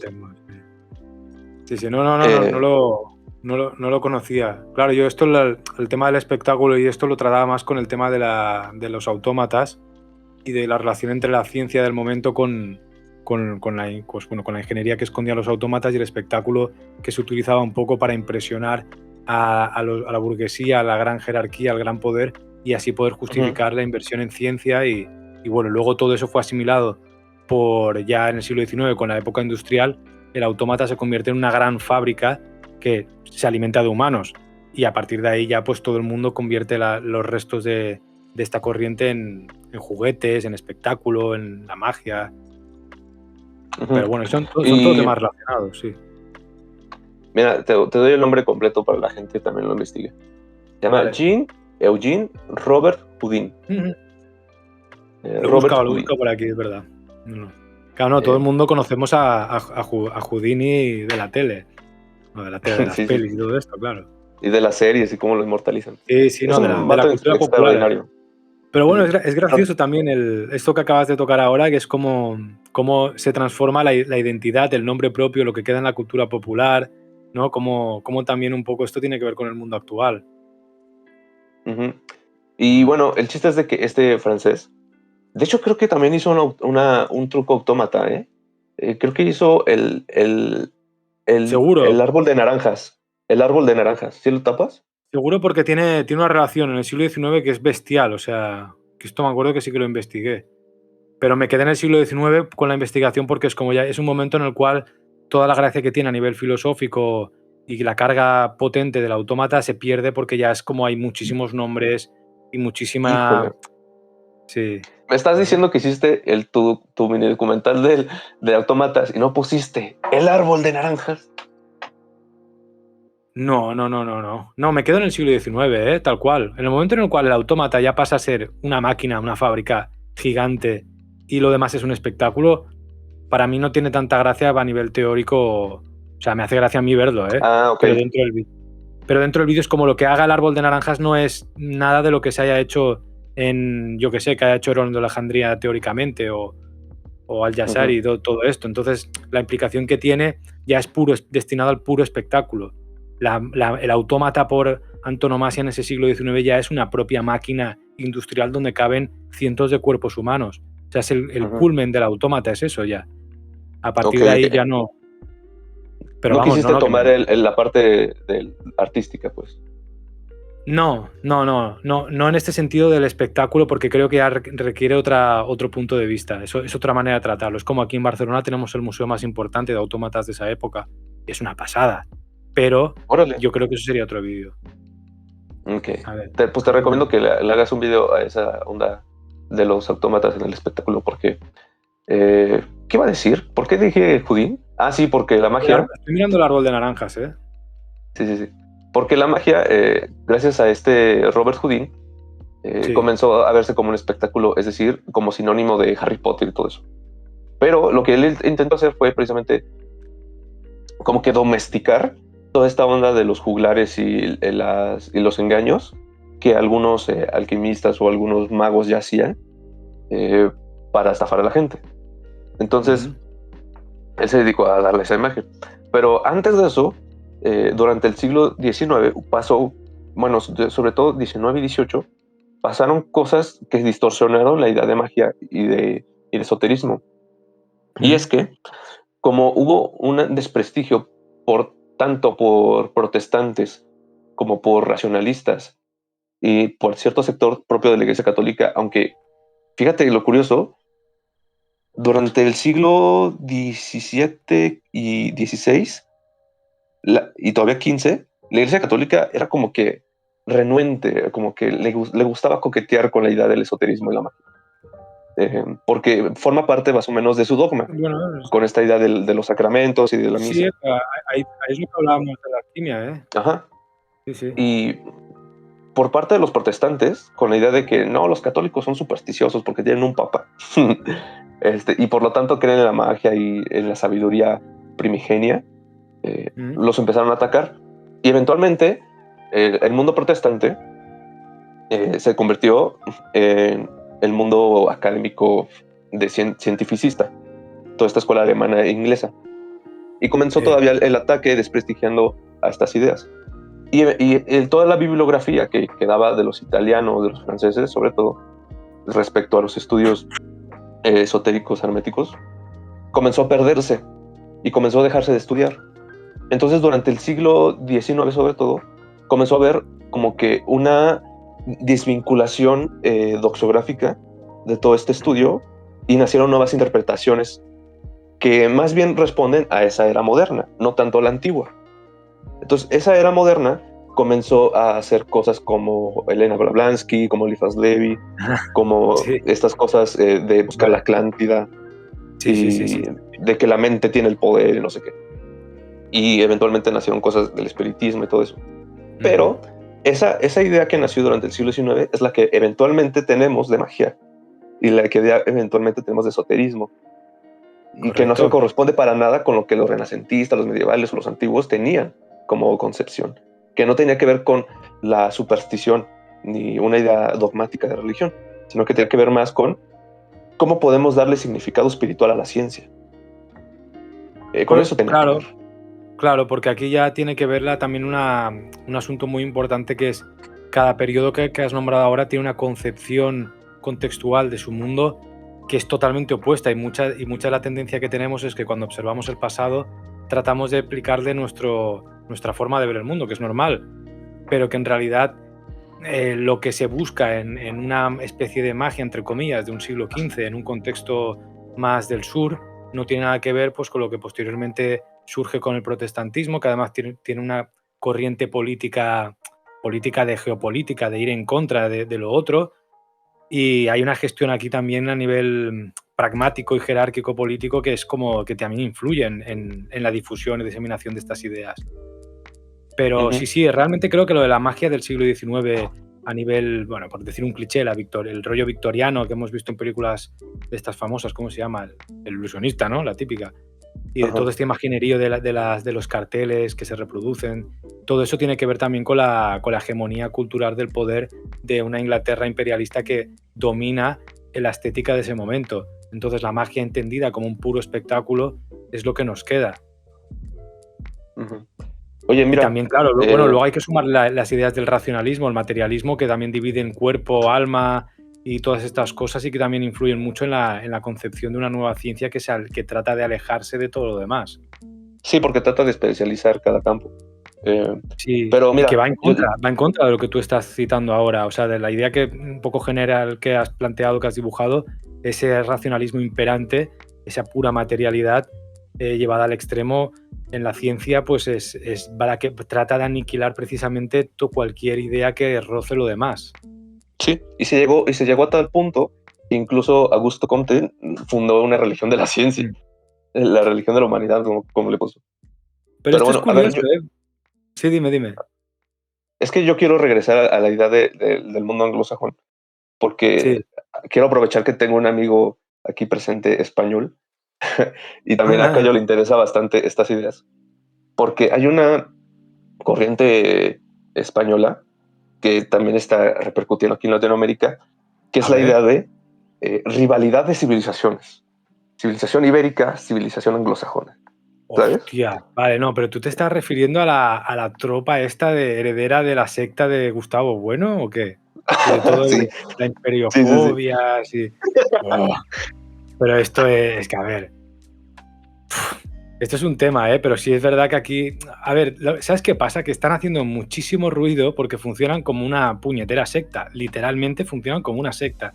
Entonces, ese funcionamiento organizadísimo, ultra jerárquico, con el culto al líder muerto ahí desde el cementerio, es tremenda. Entonces, la fuerza que tienen de organización para diseminar ideas y el poder que están adquiriendo es muy difícil de combatir contra, por ejemplo, pues yo que hablo contigo y podemos quedar aquí para charlar, pero yo no tengo un ejército de acólitos y de machanguitos que me cogen y luchan por mi nombre y por mis ideas de muerto, de zombie. Ajá. ¿Sabes? O sea, tienen directamente gente que a lo mejor únicamente y se dedica exclusivamente a difundir ideas en cada campo. Y claro, es que precisamente juegan con la idea esa. O sea, el precepto político que esconden de fondo es la creación de un imperio. De un Sí, imperio sí, sí. donde todo lo material es lo que importa y lo que la filosofía y el arte son inútiles y no valen para nada. Y. Uy, espera, que me ha saltado un anuncio aquí. Hostia, yo tenía música aquí de fondo y no sé si se ha oído todo el rato, pero bueno, quedaría bien. No se Bueno, escuchó. el caso es que eso, que tienen una especie de concepto de reunificación imperial con jerarquías, ¿no? Entonces esto es como, a ver, hacen mucho ruido y tienen mucho poder a nivel político y de difusión, pero yo no sé hasta qué punto eso también no sé, la gente del mundo artístico cultural aquí yo creo que no lo respeta mucho, sinceramente. Y de hecho han habido ya problemitas y eso entre canales de YouTube y todo esto han habido beefs. Te refieres a eso, Supongo. ¿verdad? Sí, porque aquí en Latinoamérica también está permeando bastante ese discurso, que Claro, obviamente más nació en España, güey, no nos hagamos pendejos. lo seductor que es para cualquier persona del mundo contemporáneo, porque, o sea, una cosa, a ver, yo he dicho esto así generalizando, pero sí que es verdad que, o sea, Gustavo Bueno como filósofo era una de esas eminencias a nivel intelectual que no son como un charlatán de calle que no sabe nada. O sea, a nivel de académico, de erudito, es un gran nombre, ¿sabes? Sí. Entonces, muchos de los planteamientos que ha podido dejar y tal, pues pueden resultar atractivos o están muy bien referenciados, pero claro, de ahí al chiste que se ha convertido su escuela, que es que literalmente es un chiste, porque es que además también se está muy financiada y muy asociada a un partido ultraconservador de aquí que va cogiendo fuerza porque los tiempos actuales ya sabes cómo van y la radicalización, el miedo a un futuro inestable hace que mucha gente pues se agarre al voto fácil, y luego también que hay una pirámide de población que está invertida, es decir, cuanto más mayor es la gente, más conservadora se vuelve, y es la gente que está votando, la gente joven bueno, yo me considero joven aún, aunque tenga 32, pues el tema del voto y de la creencia de la política de circo no lo tenemos integrado. O sea, por lo menos aquí, ¿sabes? No creemos en ese tipo de política así. Y quien cree, pues realmente está afiliado muy encerrado en ideas muy dogmáticas, pero es tremendo, o sea, Pero es yo tremendo, creo sí, que sí. también es seductor con los jóvenes. Mira, te voy a dar un ejemplo. Eso era lo que quería decir, que me he ido por los cerros de Úbeda que se dice, pero el tema es que para la gente de joven que se introduce en temas filosóficos o académicos así, que de repente venga alguien, un maestro, que te diga aunque sea desde la tumba, mira, te he dejado todo aquí organizado, esto es lo que tienes que hacer. Tía, es maravilloso. porque Sí, sí, la sí. incertidumbre en la cual nos movemos, la cantidad de cuestiones que nos rodean, el sentirte amparado en una tribu, en un mundo que también es muy solitario, porque Internet es muy seductor, pero a veces tiene algo de solitario. Por eso te he dicho que estaba muy bien cuando os reuníais en persona también y todo esto. Entonces, eso es súper atractivo, la idea de grupo, de tribu a nivel intelectual. Y en la actualidad no la hay como tal. En cuanto hay un movimiento así de firme, de sólido, mucha gente ha caído de patitas ahí. Que por eso funcionan las sectas también, oye. Ujú. Eh, pero bueno, a ver, tratemos de tomarnos en serio esta posición, güey. Eh, porque aún así, como tú has dicho, Gustavo Bueno es un académico tremendo, güey. O sea, cada ensayo que escribió es una cosa súper bien documentada y bien estructurada. Y sus libros tienen una estructura que trata de coquetear precisamente con lo científico, que trata como que de validarse entre el campo científico. Porque Sí, sí, en esa la época, en los frustración del 90s, filósofo. Mm. sobre todo en los 80s, 90s, eh, pasó una cosa bien rara en España, que es que como estaban todavía en periodo de transición y todavía tiene su espíritu franquista. Ahí está eh, todo. Sí, sí, me vas a contar. Sí. eh, pues Gustavo Bueno fue como el que representó esa idea de, ok, vamos a estructurar las cosas bien pensadas y vamos a tratar de convertir a la filosofía en una disciplina que tenga método científico. Entonces puso todo eso allí y sin querer su franquismo le ganó, puso ideas nacionalistas españolas en esas ideas, ¿no? Entonces Es parece que quiere decir que básicamente la filosofía de veras es española nada más, ¿no? No, no, Entonces, para ellos, o sea, es como. Es que además lo gracioso es que intentan como ocultarlo, camuflarlo, porque claro, no acaba de que. Pero a la vez tratan de lavarlo. Es como si. O sea, la idea sería: si mira, si los ingleses han hecho su dominación cultural en el siglo XIX y ha generado ese mundo que consideramos civilizado y bla, bla, bla, y los Estados Unidos han hecho lo mismo y no nos quejamos de nada porque todo lo yanqui nos parece perfecto y nos han dominado culturalmente en todo el mundo, pues para que lo haga otro, lo hacemos desde aquí, que también somos un imperio ajá, roñoso y viejo, ¿no? Que sí, sí, sí. es que, a ver, es un tema muy complejo, además, que bueno, que también lo del el materialismo este filosófico, que también la filosofía analítica al final también ya tenía una relación con la ciencia mucho anterior y mucho más consolidada. Y de hecho, lo que comentábamos al principio, esa época de los von Neumann, de, ¿cómo era el otro? De Morgenstern, de todos estos científicos abstractos, físicos teóricos que trabajan en el proyecto Manhattan también, toda esa gente era filosofía analítica lo que estaban haciendo. O sea, la relación Ujú. entre filosofía y ciencia en ese momento se juntaba de una manera abstracta que realmente están hablando de filosofía. Cuando no, esas teorías no están asentadas, se está especulando con la creación de mundos incluso a nivel artificial sin que exista un ordenador. Entonces todo eso, yo creo que incluso, bueno, muchos acabaron en la pura locura. Y todo eso, cuando Gustavo Bueno, por muy buen erudito, por muy buen académico que haya sido, lo trata de convertir en un sistema filosófico, ya en pleno siglo XXI prácticamente, cuando se acaba cerrando eso, que ni siquiera tiene un sistema estético tampoco, y que lo ha dejado en una especie de alumnos que, yo Ujú. qué sé, tampoco tienen la erudición del gran maestro y que igualmente el gran maestro es lo que comentábamos al principio también. O sea, un solo nombre en la actualidad no puede digerir el mundo actual. No puede. Total. Otra cosa es que hace un tiempo, pues tú estás en la Francia del siglo XVIII y tú eres el ombligo del mundo y haces lo que te da la gana, ¿no? Entonces la ilustración está relacionada directamente con la colonización y la esclavitud. Igual que el imperio anglosajón y todo el éxito de lo americano está directamente relacionado con cosas que hoy en día no nos atrevemos ni a tocar. Normal, ¿sabes? Claro, Sí. cuando ellos aluden también a la leyenda negra, a la leyenda rosa, que esto sí que es un tema que me interesa mucho porque bueno, yo soy colombiano y español. Entonces, Órale. el, claro, ese es un tema que yo he trabajado un montón a nivel personal y en mi propio trabajo como identidad. Pero es que lo que acaban haciendo es de nuevo caer en unas trampas que son lo contrario a lo que a veces se cae también desde Sudamérica, que es como generar esa idea del malvado o del bueno, o de redimir ahora al bueno que era malvado, pero no. Y es como, mira, una vez han pasado 600 años de historia, en el mundo actual no te sirve ninguno de los dos relatos.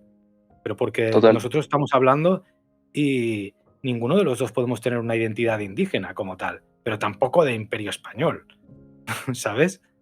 Ujú. Y es Y que las yo ideas. lo quería ligar porque lo que estábamos diciendo era que precisamente hubo una batalla, entre comillas, entre el mundo protestante y el mundo católico, ¿no? Cuando estábamos hablando de la magia. O cuando hubo batalla entre la escuela que se formó en Inglaterra, Alemania, con la Sí, escuela del sí, sur de sí. España. Y además Esto lo trabajan mucho. hay una rivalidad en Europa, que es la de que España y Italia son como el sur del norte. Entonces, A ver, eh, es que esto lo han simplificado mucho. Por eso tampoco me gusta a veces las ideologías que trabajan, porque han generado un relato mitológico muy sencillo, ¿sabes? Que es como, no, resulta que todo lo que sabemos es mentira porque lo decían desde una guerra ideológica de protestantes versus católicos. Incluso se plantea a veces como, no, todo lo malo del capitalismo y los esclavistas de verdad eran los de allí y nosotros desde España no hacíamos nada, a los cojones, ¿sabes? O sea, al final es como, sí que es verdad que en la cultura protestante de base hay una frialdad o una especie de moral que pues no tiene esa especie de calidez que tiene la católica, ¿no? Por decirlo de alguna manera, pero eso no anula que se hayan hecho unas cosas en un lado y en el otro. Al final hay una política puramente pragmática y tanto por un lado se generaba un discurso en contra del otro como por el otro se generaba contra el otro. Es una lucha de poder al final. Es ujú. pura geopolítica, no es una cuestión ideológica. Y de hecho el capitalismo no nace con el protestantismo, por ejemplo.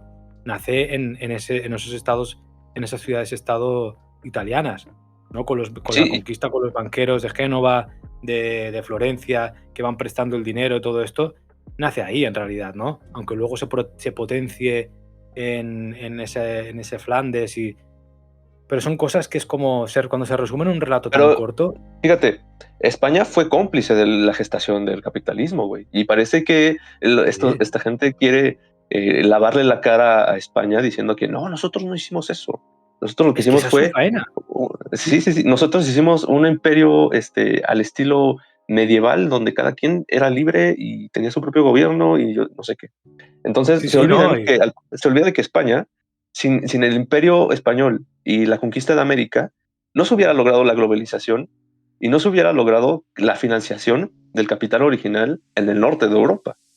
Claro, no, no, y con las Filipinas y todo, o sea, la cantidad de historia que hay para recopilar y tratar apropiadamente es ingente. O sea, sí que es verdad que hay una idea interesante que es el replanteamiento, la contraposición a una historia universal, que para mí no existe ese concepto de historia universal, porque simplemente es el relato de quien queda ahí y escribe aquello, De ¿no? quien La la típica cuenta. frase cliché. Eh, pero que sí que ha estado dominado mucho por la cultura como anglosajona, a través de la dominación cultural de quien gana como imperio, pues te queda esa historia universal que nos comemos todos. Entonces, que aparezca alguien y la cuestione, pues es interesante, pero más allá de eso, todo lo demás que hacen, ya te digo que es pura propaganda que consiste en decir, nosotros somos los buenos de la película ahora, como igual que los americanos se pintan siempre como los héroes de una película, pues quieren hacer lo mismo, pero recurriendo a un pasado glorioso que fue hace pues 600 años, ¿no? Porque es donde quedó la gloria del imperio. Luego todo lo demás ha sido un chiste aquí. Entonces, bueno, de Ujú. hecho, la propia gestión de esa gloria es un chiste, ¿no? Porque se le da todo el dinero a las ciudades-estados italianos y el renacimiento italiano surge con el dinero de la conquista. O sea que en sí es un meme ya también, ¿no? Ellos tratan como de dignificarlo todo, darle ese cariz ahí de mitología y de ahora recuperar esa idea para unificar culturalmente a todo el imperio antiguo que hablaba español y así poder generar una fuerza política o geopolítica que haga frente a esa especie de nueva China que domina el mundo contra un Estados Unidos en decadencia y meterse en esa batalla. Para eso necesitas una organización estratégica política muy material, ¿sabes? Es decir, controlar poder político real.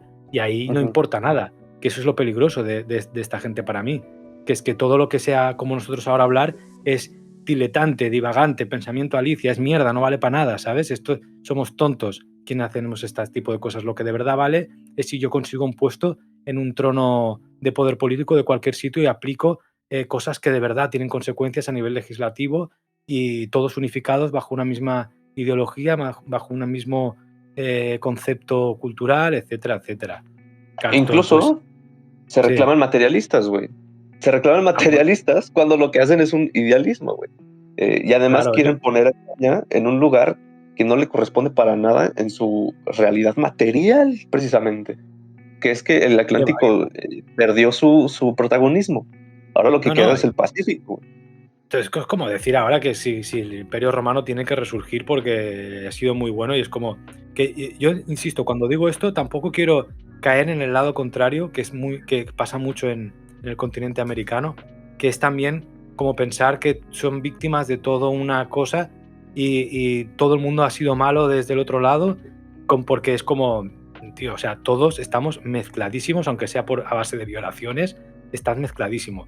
Esto pasa lo mismo en la península ibérica, con la época romana y con tantos pueblos que han pasado por aquí, cuando en el momento de la conquista árabe también, es imposible distinguir y separar cosas. Es todo tan mezclado que yo no puedo llegar aquí a ponerme a juzgar moralmente una cosa u otra que ha pasado hace 500, 600 años ya, ¿sabes? O sea, inevitablemente compartimos esa cultura, pero igual que la compartimos cuando ahora traducías tú un texto inglés y te planteabas cómo hago la traducción, ¿sabes? Eso no quita que a mí me parezcan unos capullos la ideología yanqui pura y dura, ¿no? O sea, que un poco es ese término más, no término medio, porque sí que me gusta posicionarme, pero no esa especie de rivalidad absurda que también se genera y que esta gente trata de anular a través de seducirte, ¿no? Como que no, vente conmigo, que nosotros hemos sido los buenos de la historia y vamos a recuperar, te voy a dar poder, porque gracias a este materialismo vamos a ser una potencia mundial, ¿no? Y ojo, porque se están organizando de una manera que pretenden asaltar esta palabra, ¿no? Asaltar un poco el poder político ya cuando consigan la influencia suficiente. Sí, ¿no? sí, Y aquí hay casos como el de, no sé, hay uno muy famoso que también a veces ha salido con el Rucharín, que es el Santiago Armesilla. No sé si lo conocéis. Sí. Vale. De esa conversación, sí. Vale, pues él, claro, o sea, una de las cosas, no voy a decir peligrosas, porque eso es una palabra absurda, cuando la gente es inteligente ya sabe discernir lo que hay y lo que no. Es una persona que no solo comunica muy bien, y precisamente por eso su labor dentro de esta especie de buenismo, que aunque se desvincule a veces y diga tal, para mí forma parte de esa escuela. Él comunica muy bien y además es una persona que tiene muchísimo conocimiento y que es muy interesante muchas cosas que puede llegar a decir, pero precisamente por eso también en muchas ocasiones conduce por donde le da la gana muchos discursos, que al final tienen un fin muy concreto de fondo, ¿sabes? Y ese fin muy concreto tiene que ver con esta organización, esa ideología que va con un culto al líder desde la tumba y con una especie de visión del mundo de los años 80-90 que encima no está ni completa, porque por muy gran filósofo que sea, insisto, el rollo de tener un nombre propio, un cerebro capaz de digerirte el mundo entero y darte la respuesta casi de la humanidad entera, es absurdo, ¿no? Que si me oyesen decir esto me criticarían por todos lados, pero es que ese es el proyecto secretamente idealista de Gustavo Bueno, que es lo de crear, crear un montón de categorías que puedan encerrar el mundo. Entonces, como que no digas mamadas, cabrón. Pero bueno. No, él ha definido muy bien, que es como se visten de materialistas, pero en el fondo es un idealismo absoluto. Total. Bueno, vamos a terminar. Ya vamos a terminar, vamos a pararle, ¿ok? Porque ya son 2 horas. Sí. Y yo edito esto, de repente corto cosas y luego lo tengo que subir. Entonces, good luck. Ya le vamos acabando. ¿Algo que quieras decir, que tenías pensado hablar aquí o con no, porque ya si vas sacando temas me caliento, entonces estamos 3 horas. Bueno. Aquí solemos... Ha sido muy interesante, sí. Gracias. Aquí solemos concluir los podcasts dando una recomendación de cultura. O sea, puedes recomendar un videojuego, un libro, música, lo que quieras. A ver, con todo lo que hemos hablado hoy, uno solo, no. A ver, no sé, pues así interesante porque voy a sacar un vídeo de aquí nada, pues yo qué sé, o la novela Jerusalén de Alan Moore o el cómic de Watchmen, porque estoy tratando un poco los temas de cultura popular, pero no a la manera del posmodernismo, que lo que hacía era saquear la cultura popular para llevársela a la Torre de Marfil, sino un poco esa gente que ha trabajado desde aspectos más marginales y ha conformado una cultura popular que sí acaba siendo arte, como lo de aquí, ¿no? Lo que estáis haciendo vosotros está escondido de alguna manera en un rincón de la web, pero es filosofía igual, no tiene por qué estar editada y validada por un círculo intelectual o académico. Entonces, un poco de la idea de ese trabajo ahí, digo Alan Moore, que tiene un montón de caca también encima, porque es el que estaba trabajando ahora, ¿eh? Y si no, también un libro más contemporáneo así, muy de ahora, muy fresco, que he leído hace poco que se llama Memestética de Valentina Tanni, con 2 Ns. No es un gran libro, un gran ensayo, pero a nivel de comentarios se lee muy fácil y tiene que ver con muchos de esos temas súper contemporáneos que hemos trabajado y creo que los comenta bastante bien, ¿no? Entonces aquí queda la recomendación. Ok, gracias. Cayo, ¿algo que tú quieras recomendar? De hecho, creo que se quedan muchas cosas en el tintero y justamente es un autor del cual quería hablar, pero bueno, ya será después, si es que se da. A Benjamin Bratton, que nada más rapidito. La formación, ¿no?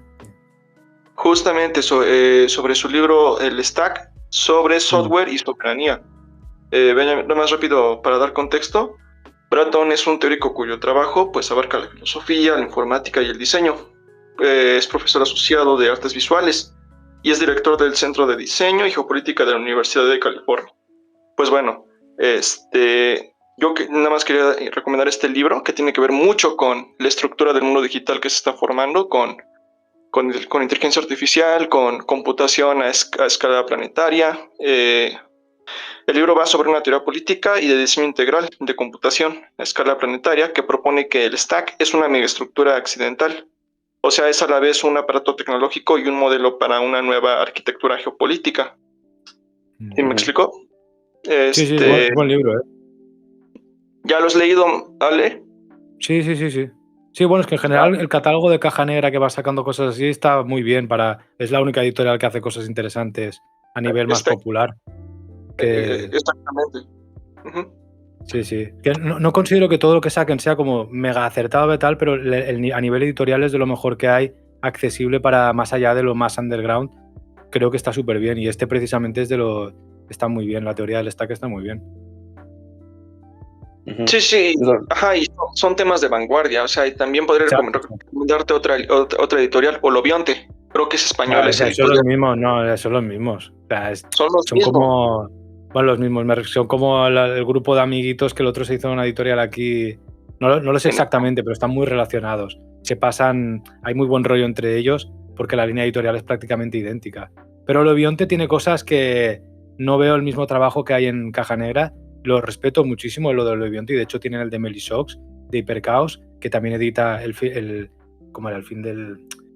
otro libro de Melisaux está editado en Caja Negra, que son súper buenos, de filosofía contemporánea, y luego también tiene cosas de relatitos y tal, que está muy bien, pero luego también editaban al Grafton Tanner que es malísimo, y algunas otras cosas que es de cuentos Wert y no sé qué, que eran muy malos, muy mal escogidos también, y algunas cosas que es como que es casi mejor, que a veces era mejor el prólogo del traductor, que no sé si el mismo editor, que el propio libro que editaban. Y no sé, o sea, creo que Caja Negra tiene un trabajo mucho más serio en este aspecto, pero bueno. Y Materia Oscura también desde España, a nivel académico, que han editado a Reza Negarestani.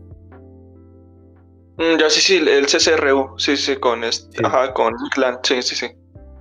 Sí, hostia, Nick Land, este es otro personaje para tratar, ¿eh? No, oye, se volvió loco al final del tipo, lástima. Ya, pues. No, pero podríamos organizar otra charla en el futuro, ¿eh? Está interesante, aquí hay muchos temas para tocar, ¿eh? Claro. La verdad. Hay muchas cosas que todavía quedaron, podemos conversar. Bueno, pero para terminar, les quiero recomendar el juego de Cultist Simulator. A ver, uy. Cultist Simulator es como un juego de cartas en donde tú como que organizas ciertas decisiones del personaje y tiene que ir como que haciendo un culto. Entonces tiene que hacer una secta, investigar libros, aprenderse rituales y manipular a la gente. Pero es un juego de cartas y también es como un juego de rol. Y también cuenta como una historia secreta que uno va descubriendo y hay muchas historias secretas que uno puede desbloquear. Y están buenas las historias. Muy bien. Buena recomendación, ¿eh? No lo conocía. A ver, qué guay. Y también su otro juego, que es el de After Hours, que es el de organizar una biblioteca. También está muy bueno. Sí. Estos dos jueguitos, si los pueden descargar, no los piraten, pero si no tienen dinero,